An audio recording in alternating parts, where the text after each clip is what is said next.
Good evening, everyone, and welcome back once again to Vicious Rants. And of course, I am your host, your YouTube messiah and often imitated, never duplicated superstar Tim Vicious. And I do want to start out with this week's show. We are talking about the Raw, and it is the Raw after Mania, as you all would know.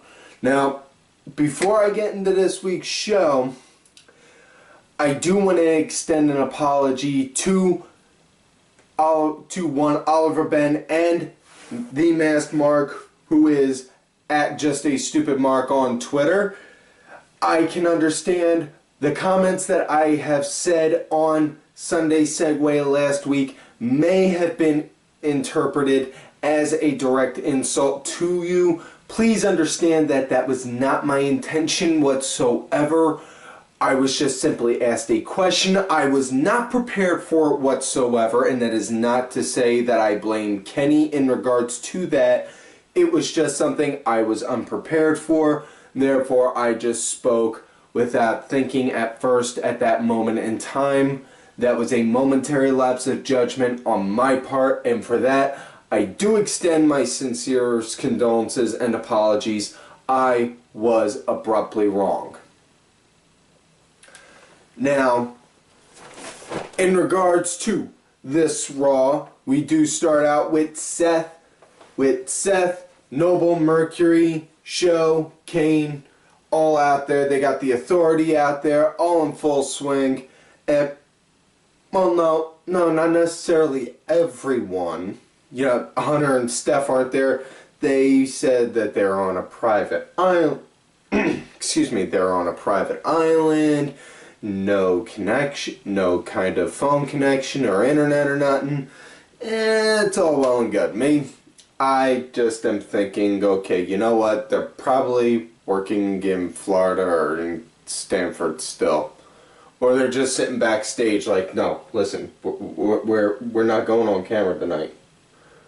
No, we're not going on camera. You go out there. Yes, you go out there. Now! Kind of thing.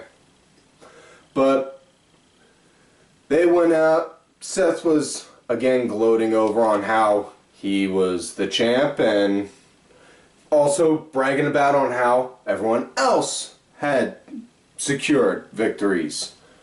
You know, big show. You won the Andre the Giant Memorial Battle Royal, therefore cementing your legacy as the most dominant giant in this company's history. And Kane, you were there. And as much as I love Kane and I do want more for him, even you, I gotta admit, that was a fucking great joke to just do. You know, I mean, seriously, that really was a good joke on their part. I did like that.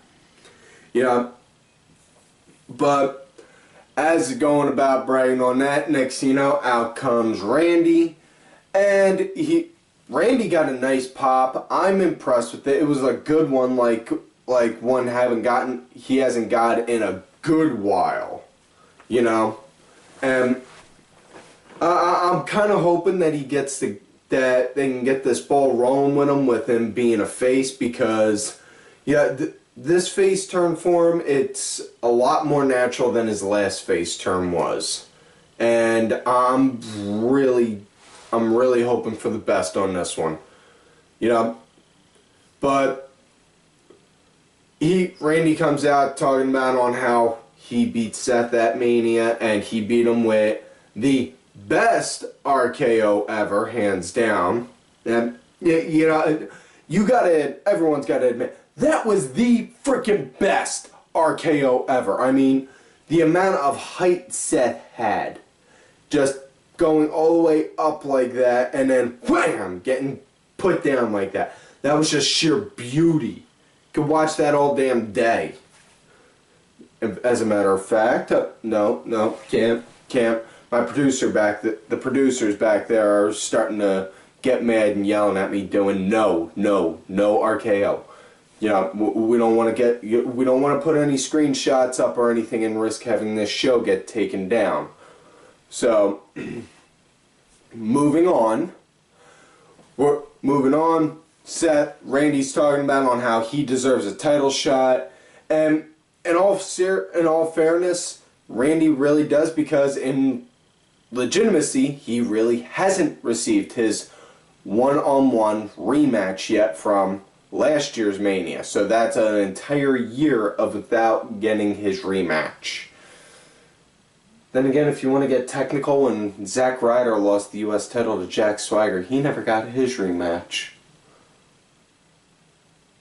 Ryder, I know you watch this show every now and again because you use this show to get some of your ideas for when WWE bought your YouTube show. You may want to bring that up. But moving on.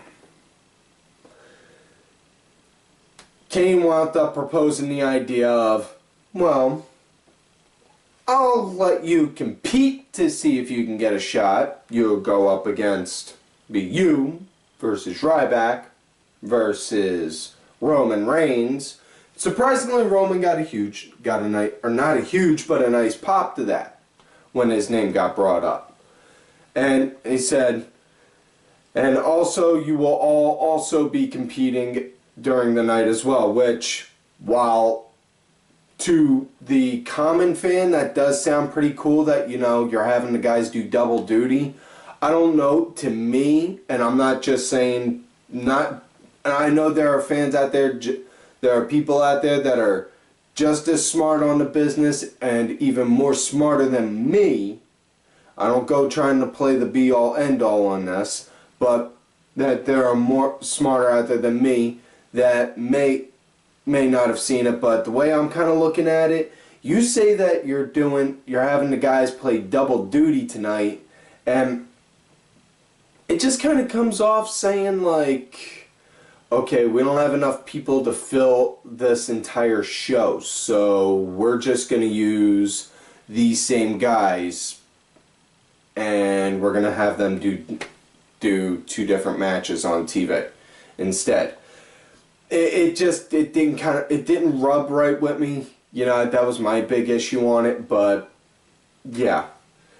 So they started off, first match of the night, it was Randy versus Kane, and it was very much so, very physical through the entire match, which I very much so liked and I was very happy with on that part. And the match came to an end. Randy won by disqualification. On how that came to be, you know, Randy was starting to go to town on Kane. Kane rolled out from under the ring, went over to the timekeeper's corner, grabbed the chair, folded up, and wham! Gut checked Randy with it. And then the ref called for the bell. And that was just like sheer heel 101 move right there, because he did that blatantly right in front of the ref. Like, you know, and that is a classic heel move. Like, you know what? Screw this. I don't care if I'm not going to win. I'm doing this to put a beating on him. And that's the kind of thing that if you're doing a heel move and you're looking to just put an ass whooping on someone, that's what you do. You don't go and try and wait until the ref's blind, not seeing, and then go and do that cheap, dirty move. Yep. After Kane did the gut check, he tossed the chair in, got Randy, geared him up for a choke slam, got him partway up. Randy countered, was gearing up to do an RKO. Kane pulled himself out of the ring and exit stage left. And that was that match. You know, next match, it was hands down match of the frickin' night right here, which, holy shit. Seth Rollins versus mystery opponent. Who could it be? Who could it be? Could it be Heath Slater? No. Could it be R-Truth? No. Could it be Hornswoggle? That's had to be it. Seth Rollins versus Hornswoggle for the WWE Championship. Ah, who am I kidding? That's too comical, even for my taste to book. Reality, Seth Rollins versus Adrian Neville. Oh, I'm sorry. He's on the main roster now. Neville. You know, don't want to be like JBL and say his name twice and then risk getting yelled at for it. But, yeah, Rollins versus Neville, it was just sheer beauty the whole time. You know, I mean, seeing this, we're now at the moment. We're now at the moment where we're getting NXT guys competing not just on the NXT shows, but competing against each other on the main roster now. We're starting to get into that era now, folks. So, and Larry Zbyszko put it best at the Hall of Fame speech. This is the network era. And those two guys were the bullet that started the ship. They were the first shot to it. Yeah, this match, it was just sheer beauty. Oh my God. This match was a Randy Marsh moment in and of itself. If you don't get the reference, shame on you, and y'all need to go and look for my buddy Darren Dyer out there on Twitter, also known as Axel Mulligan. And, you know, you need to see the witty banner me and him throw out in regards to the Randy Marsh moments, because trust me, y'all will appreciate it. Now, match wound up coming to an end. Seth wound up winning with the curb stomp, but that doesn't take away from the fact that, you know, even though this is Neville's second match on the main roster, don't take that into consideration saying, oh, well, that was his second match and he just lost to the champ, now he's buried. No. No, not at all. Not one bit.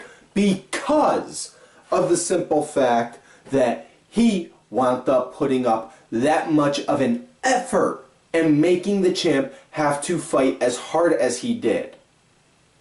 That is on what did it.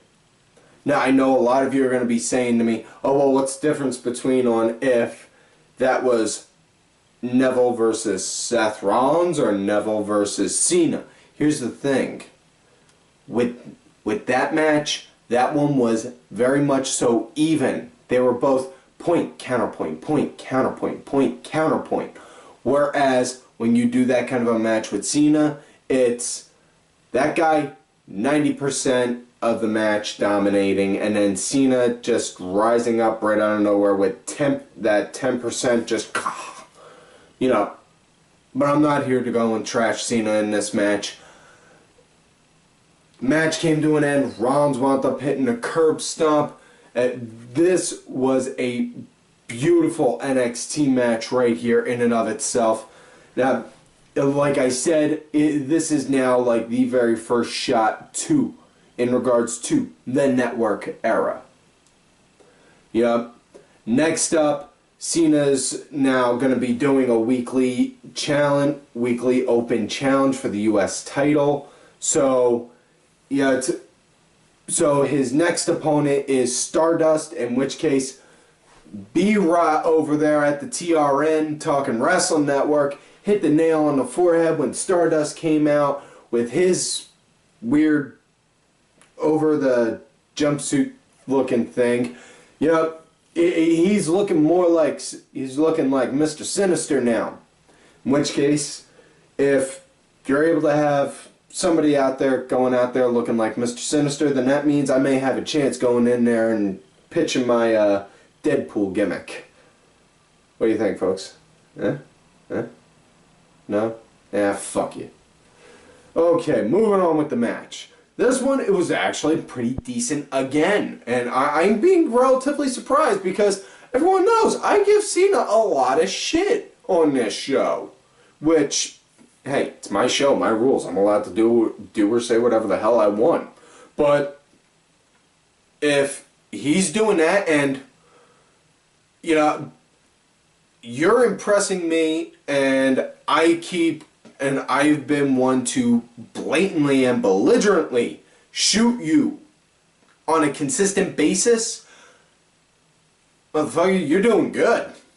I mean, and now Cena's now up to 7, yes, count them, 7 moves of doom. And I know what you're thinking. what are the other two? Because everyone knows the infamous 5. Well, I'm glad you asked. Rewind the clocks back to when Cena was feuding with Bray Wyatt. The 6th move of doom, stair throwing. Now the 7th move of doom, the springboard stunner. So, we're now up to 7 moves of doom. So he can do one move throughout the entire week, or he could do all 7 moves in one night and then proceed to just sit there and do nothing for the next 6 days. Either way, on how the match wound up coming, it was pretty good. I was fairly impressed with it. You know, not saying it was my favorite match, because Lord knows it wasn't. The one that was on before it was Rollins and Neville, but Cena obviously won the match, you know, but on how the match wound up coming to an end, Cena wound up hitting the springboard stunner and then caught Stardust with an AA. He got the 1, 2, 3. It's all well and good. You know, now what I like about with this is that they're making the challenges on a weekly basis, so it's making the title look more like a hot commodity. Like, oh hey, he's willing to put it up? Well shit, I may have a chance. I want to try and take him. And that's on how it plays. And, you know, being a title mark, dude, yeah, you know, I want to see the title be put on the line. Not saying I want to see it change hands on a constant basis, just put on the line on a regular basis. You know, not just pay-per-views, or not just like every go home or Fallout Raw, but on a regular basis. You know, like maybe like every 2 weeks. You know, like the Raw before the go home show, then the pay-per-view, and then skip the Fallout, and then go back to that one. Something like that. You know, but yeah. Next up, it was NXT Divas match. Although I do have to say one thing I was fairly happy with. News broke earlier in the week, AJ Lee has officially retired from WWE action, from being in the WWE ring. And they say retired, I say she probably just said, fuck it, I quit. And they're just trying to play it up nice. But either way, yeah, the fact is, really, there's people out there that are going and saying that, you know, AJ was the best women's wrestler within the past couple of years, and all this, that, and the other kind of fucking shit. And seriously, no. In fact, there was even some people out there talking about saying that she should be in the Hall of Fame. To which me and my buddy Darren, we're both on the same wavelength right here. Sit and spin.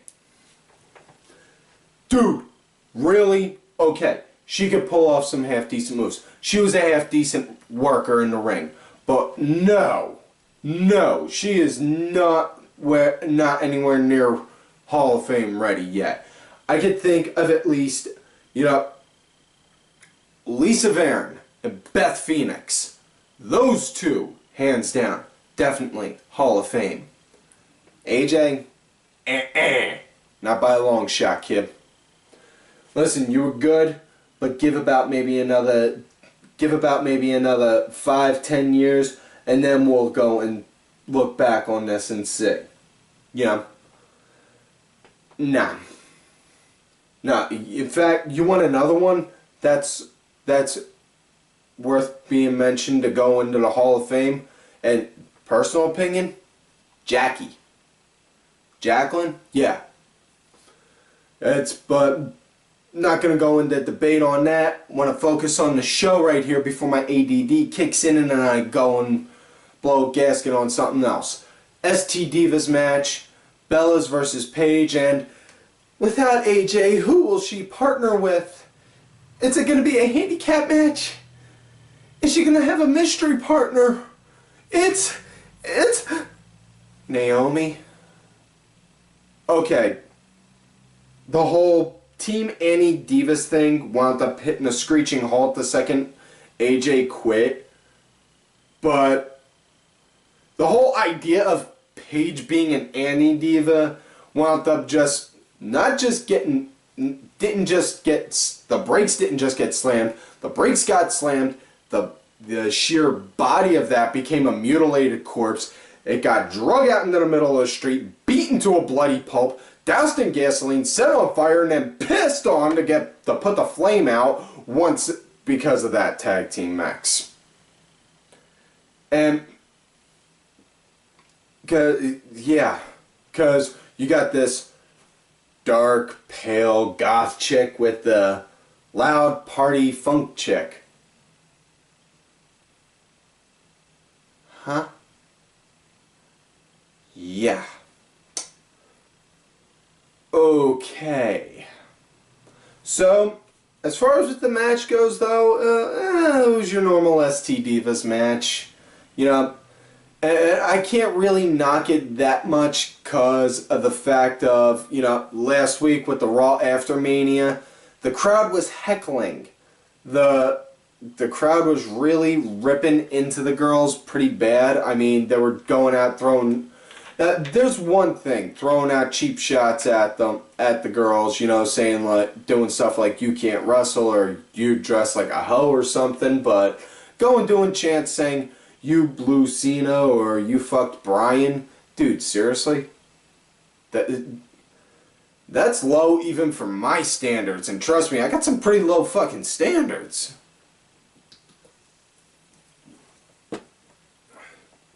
I mean, damn.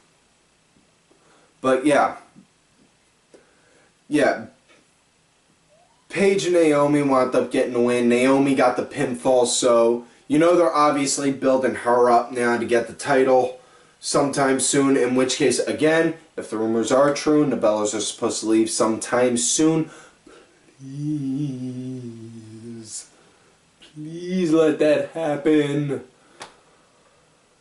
But yeah, next up it was Harper versus, oh joy, Ryroyd.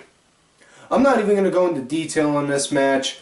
Old Skippy there wound up winning with the shell shock. I can't stand the motherfucker, so I ain't gonna spend the time of day to give him the courtesy of having me bitch on him.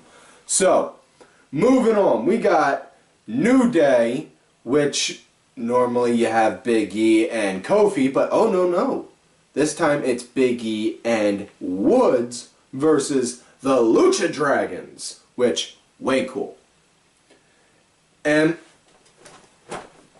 yeah, my thing is, I, much like everyone else, was hoping the New Day was going to debut as heels. When they didn't, sadly disappointed. Understandable on why they didn't, though. And a lot of people are wondering, why didn't they debut as heels right off bat? Elementary, my dear Watson.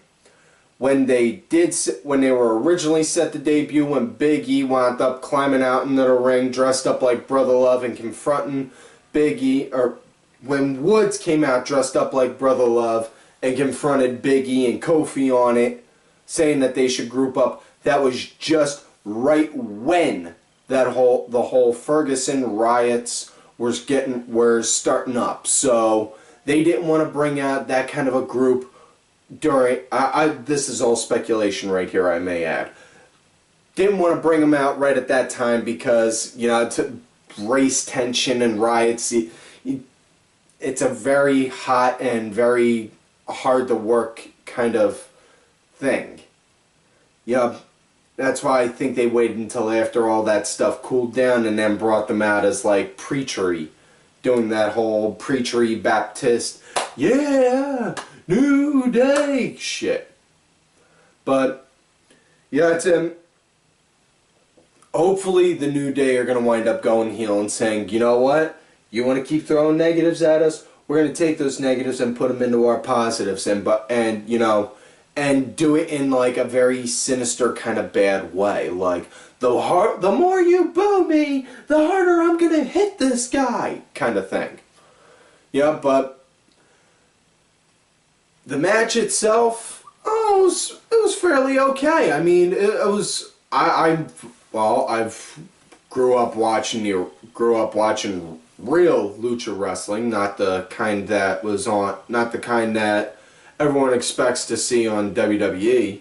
But Kalisto, man, he works and he moves so beautiful, and they brought him in really at the best time too, you know, to help fill in the void with Ray gone now. Ray's gone, Del Rio's gone, Sin Cara, his gimmick sells good with the kids, not so much with the older audience. So, yep, need a strong lucha style wrestler to be able to help get that gap in between. There you go. You got Kalisto. Brother can move. You know, and man, I absolutely love it. You know, yep. Match wound up coming to an end. Now, how the match came to an end at first, Kalisto, he was hanging on the ropes. Kofi was like, went over, kicked Kalisto right in the head. Woods saw and he was like, and he had that look of, did you just do that? You did do that. Okay. And then he went to go get Kalisto. Kalisto wound up backing him up. Did a blind tag to Sin Cara. Hit the SDS, the Selena del Sol on Woods. Then ran over the ropes. Did a suicide dive over. Caught Big E. And then Sin Cara went up. Wham!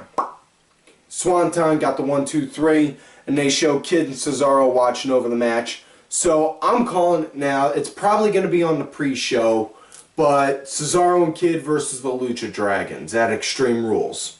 That's on what it's looking like. You know? Next up, Roman Reigns versus Big Show, and Reigns wound up getting a pretty decent pop on this from the crowd on this one, especially considering, you know, on how all up until Mania everyone was booing the shit out of him, and these people wanted to boo and hiss and shit on his name non-stop when it looked like he was going to win the title, but now that he's not, all of a sudden they want to cheer him. Fucking Smarky McSmarkertons. You know, but here's the thing, like I said before, Roman, obviously you see that they're going to that he's being tailored for the main event spot. What they need to do, capitalize, have him right now, from now until next year's Mania, Mania 32, have him keep chasing after it. Have him get close, just like this close, like almost every time.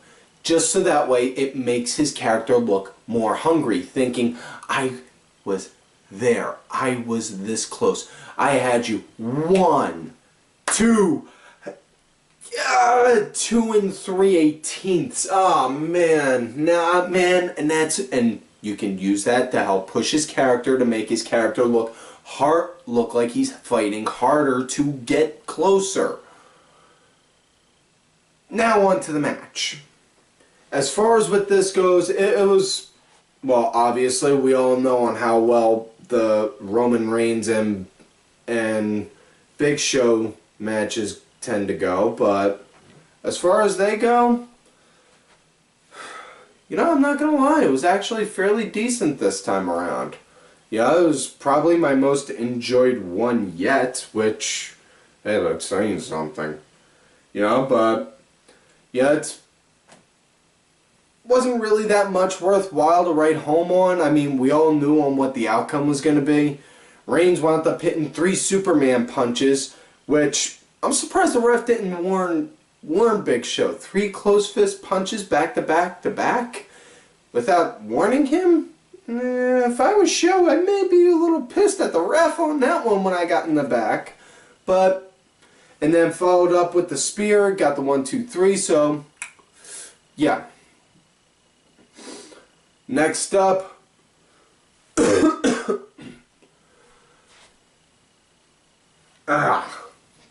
sorry about that, folks.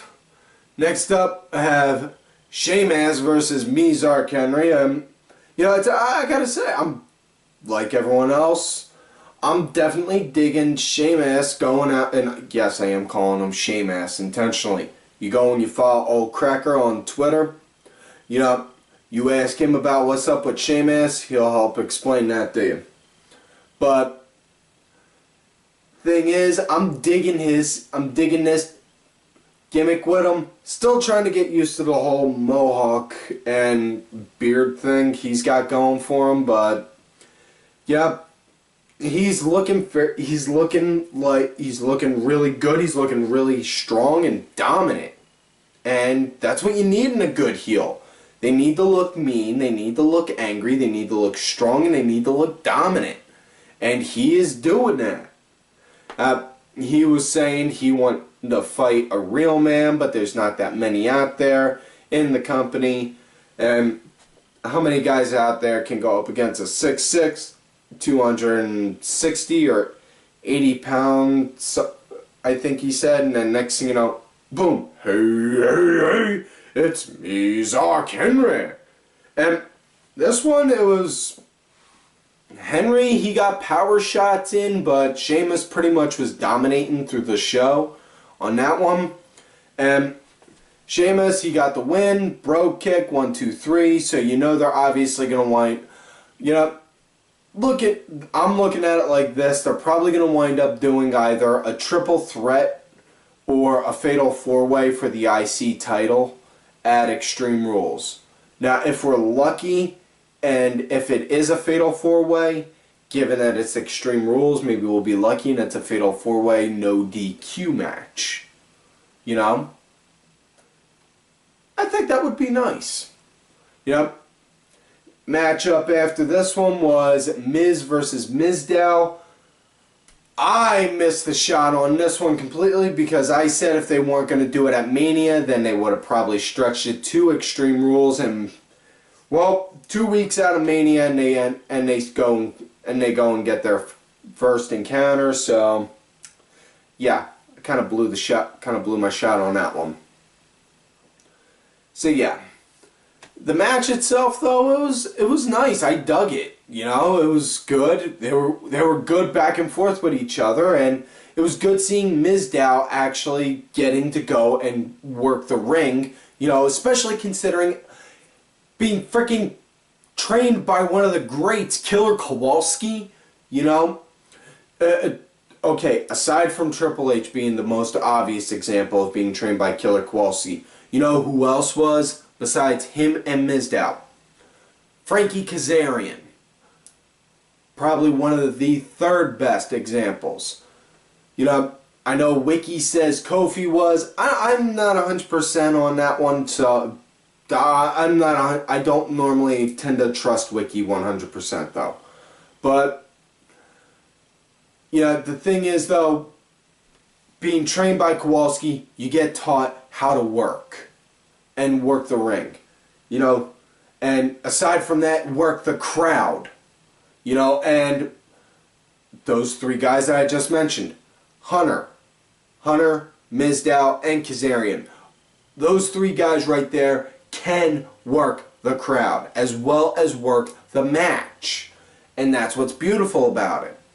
You know, and they were, and Mizdow was. I mean, right near the end, Miz went to go for a low blow kick. Mizdow just grabbed his boot, and you could see, like, moving, like, trying to keep it away, and he just looked, he was like, oh, no, you weren't going to.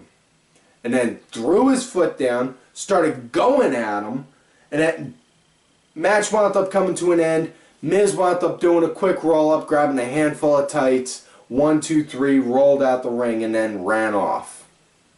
So maybe we'll be lucky and we'll get a round 2 coming up maybe next week on Raw, or hopefully at Extreme Rules, where, you know, I wound up predicting that the match would take place. Hopefully, if we do wind up getting a match next week, then the climax will wind up being at Extreme Rules. But main event of the night, the triple threat, old Skippy versus No Pants versus I Think I Can, I Will. Okay, enough with the names. Enough with the name calling. Sorry, producers behind the camera, they're getting mad because of that. You have no idea what kind of crap they give me on a weekly basis. Ryroid versus Randy versus Reigns, and normally in triple threat, and again, triple threat matches, you tend to normally feel like that there's somebody there that's a third wheel. And not saying this because I don't like the motherfucker, but Ryroid really did feel like he was just kind of there as a third wheel for the match because, okay, what's the reasoning saying that he deserves to have a title shot or even be able to be considered for a title shot? What has he done recently to show it? That's my reasoning on why I think that. But, yeah, that aside, the match was fairly decent. I enjoyed it. We all knew who was going to win on that one. You know, and the match wound up coming to an end. Randy wound up giving an RKO to old Ryroid, which, Randy, thank you very much, because I wish I could give him a DDT right on concrete. Yeah, but yeah, I'm not looking to try and bury someone. I'm just saying straight up, I can't stand the motherfucker. I got a hatred for him, the likes of which that rivals just a stupid Marks with Gunners. Which is saying something because he has a hatred for Gunner that consumes his very soul. But yeah, Randy wound up getting the win, so it's going to be Randy versus Seth at Extreme Rules. 10 gets you 20. That one's probably going to be the Extreme Rules match. Just so that way they can wind up having the Authority go and run interference in the match also. So, folks, like on normal, don't forget to like the video, subscribe to the channel, go back, watch the other episodes. Look for me on Twitter at TimVicious. Make sure y'all look for my backup account, Tim_Vicious. Also, click the link down below for the group Shannon's Butterflies with Spring for SIDS. Donate whatever you can. If you can't donate, it's not a problem. Share the link with somebody who you feel may be able to, and just so that way you can help get the word out about with this group. Also, do not forget to follow all of these cool ass cats right here on Twitter. Vicky Earls, make sure y'all check out Vicky's podcast, The Celtic Commodity. I am Danny Sunday, Mucky Moss, Axel Mulligan, Sunday Segway, Sinfully Sabrina, Cranky Grandpa, Legion Lady Aaron, Oliver Ben, and Just a Stupid Mark, as well as my client, who, as I have said before, is the true Raw General Manager, Bronx Bitch, forever. And, folks, like I always tell y'all, you love me, great, you hate me. Fuck yous.